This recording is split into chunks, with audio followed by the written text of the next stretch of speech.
Good morning. This is Pastor Allen. I want to say thank you to Jeffrey, the music that he's been playing and singing before we start our Facebook sermon. And I want to thank my wife Judy for recording this. I want to thank Hugh Harden and Jeffrey for uploading it to Facebook and YouTube. This morning I want to share a thought with you about wake up. Wake up. Spiritually wake up. Several years ago, I heard a story about a man. It's not a true story, it's a parable. About a man who was caught in a flood. He was staying in his house. His house was a two-story house. And the rain began to come, and it just rained, and the streets began to flood. And the projection from the meteorologist was that it was going to get worse. Well, he heard a noise outside, and he looked outside, and there was a large military amphibious truck. And when they saw him, they said, come on, get in the truck, and we'll take you to higher ground. He said, oh, no. Said, the Lord's going to look after me. The Lord's going to rescue me. And so they went on down the street. Well, the rain kept coming, and the water kept rising. And some of the people in the local emergency management, they got out in what we call flat bottom boats, and they came by his house and they yelled out to him and said, hey, come on, get in the boat, we'll rescue you and we'll take you to a safe place. He said, he said, the Lord's going to look after me and the Lord's going to rescue me. Well, the rain kept coming, and a day or so later, some people came by in what you and I'd call a large motorboat. The streets had already gotten full of water. And they yelled out to him and said, come get in the boat. This thing is going to get worse. The flooding is going to be more severe. He said, oh, the Lord's going to look after me and I'm going to be rescued. Well, in a few days, the water kept coming up, and he had to actually leave his first floor and go up in the second floor of his house. And he looked outside and he saw a Coast Guard boat, a large rescue Coast Guard boat. And they said, come on, and get in the boat, and we'll take you to safe. No, the Lord's going to rescue me. Well, the rain kept coming, and then things kept happening, and finally the water got so high that he actually got on the roof of his house. And while he was on the roof of the house, a helicopter came by, and it had a ladder seat, and they let the ladder seat down, and they got on a loudspeaker and said, get in the seat, strap yourself in, and we'll take you to safe. And he was waving them off. Now, they couldn't hear him, but he was saying, the Lord's going to look after me. The Lord's going to rescue me. Well, you know the story. He finally drowned. And he went up into heaven, and St. Peter met him, and he said, Peter said, I am so thankful to be here, but there's something I'd like to ask. I want to ask you a question. Peter said, well, what is that? He said, I really trusted the Lord. He was going to rescue me, that he was going to look after me. And here I was, I drowned. Peter looked at him and said, man, are you kidding me? He sent a military vehicle, he sent 3 boats, and he sent a helicopter to rescue you. Now, to me, what that story is telling is that people are so dull of understanding the events that's happening around them. Right now, for many weeks now, we've been going through the coronavirus. People have been everywhere on the spectrum of fear, anxiety. Millions have lost their jobs. A lot of folks are worried. And I want us to look a little deeper and try to have a little spiritual understanding into what is going on. Just like this man, not only are people dull of understanding, but I'm afraid that the church is dull of understanding. I thought in my mind some of the things that's happened in America that God has tried to use to wake Americans up. I thought about in 1995, the Oklahoma City bombing. If you'll remember, the whole front of that building was gone. 168 people dead, 680 people injured, and our nation was in shock. Then 1998, we had the Silicon Valley recession. Bill Clinton was president of the United States, and all of a sudden the economy, which had been doing so well, went south. People lost tons of money in the stock market. Many people lost everything that they had acquired. And then, who can forget 1999? That was the year of the Columbine High School shooting.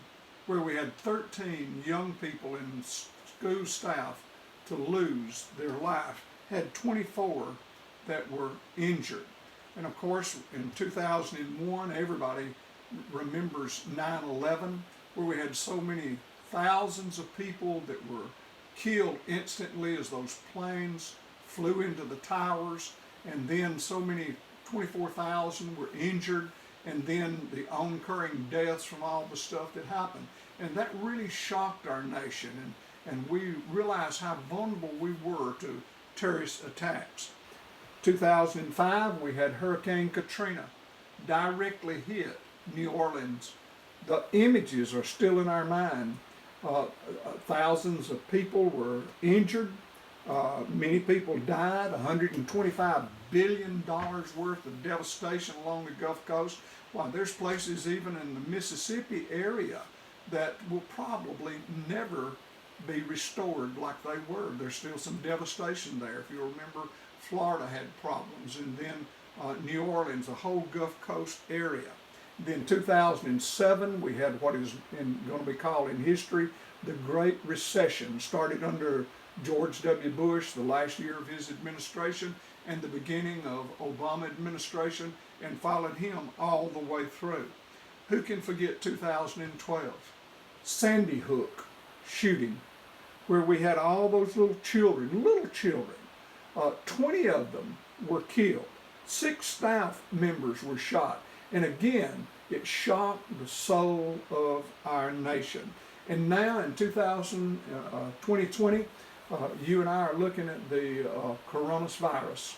We're looking at the last statistics I had, this was from last Thursday, 1 million confirmed people with this virus, and 52,000, a little over 52,000 have died. And people are asking, what in the world is going on? You know, I cannot help but think it's God's way of trying to spiritually awaken the church. Wake up. I look and I thought about in Matthew chapter 25, the first 13 verses, Jesus was given a parable about his second coming. And he gave the parable of the 10 virgins. And these virgins were awaiting the coming of the bridegroom. Of course, Jesus is the bridegroom. The virgins represent the church. And he didn't come when they thought they would. Their eyes got heavy and they got sleepy. Next thing you know, they're all asleep, and then the midnight cry comes. The bridegroom is on his way. And all of these folks were asleep, and they had to be awakened from their sleep. I really believe that all the things that I talked about, from the Oklahoma bombing all the way up to the present time, God did not send these things, but God is trying to use these things to awaken his people out of their spiritual lethargy and spiritual sleep. I believe he's shaking us and telling us, wake up. I believe the church has been rocked to sleep by the prosperity and physical wealth of the American lifestyle. Now, I know that some of you are watching me this morning and listening to this, and you say, well, I'm not wealthy.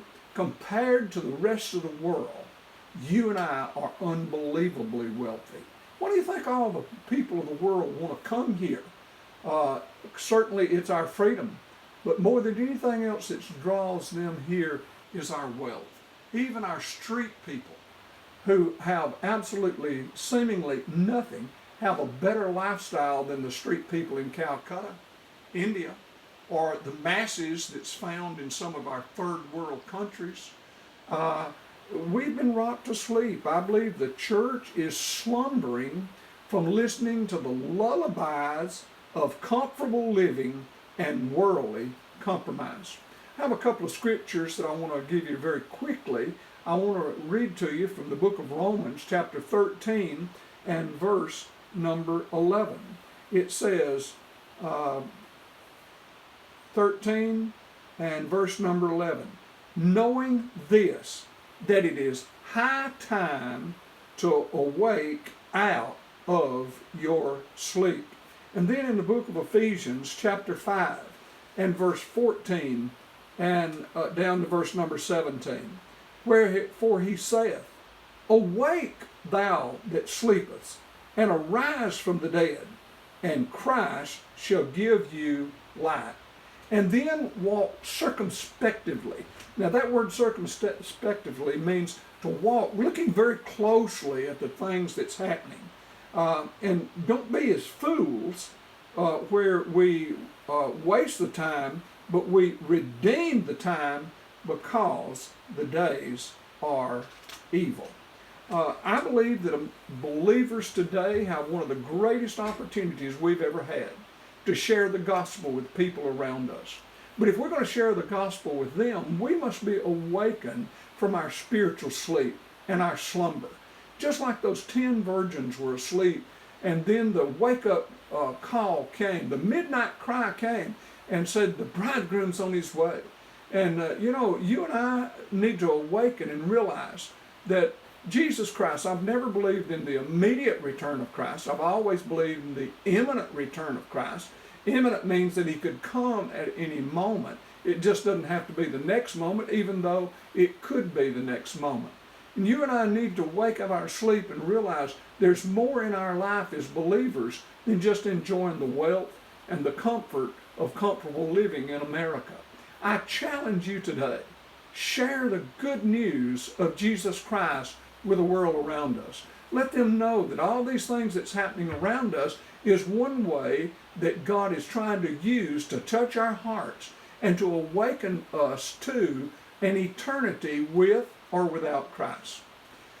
This is Pastor Allen saying, until next time, God bless.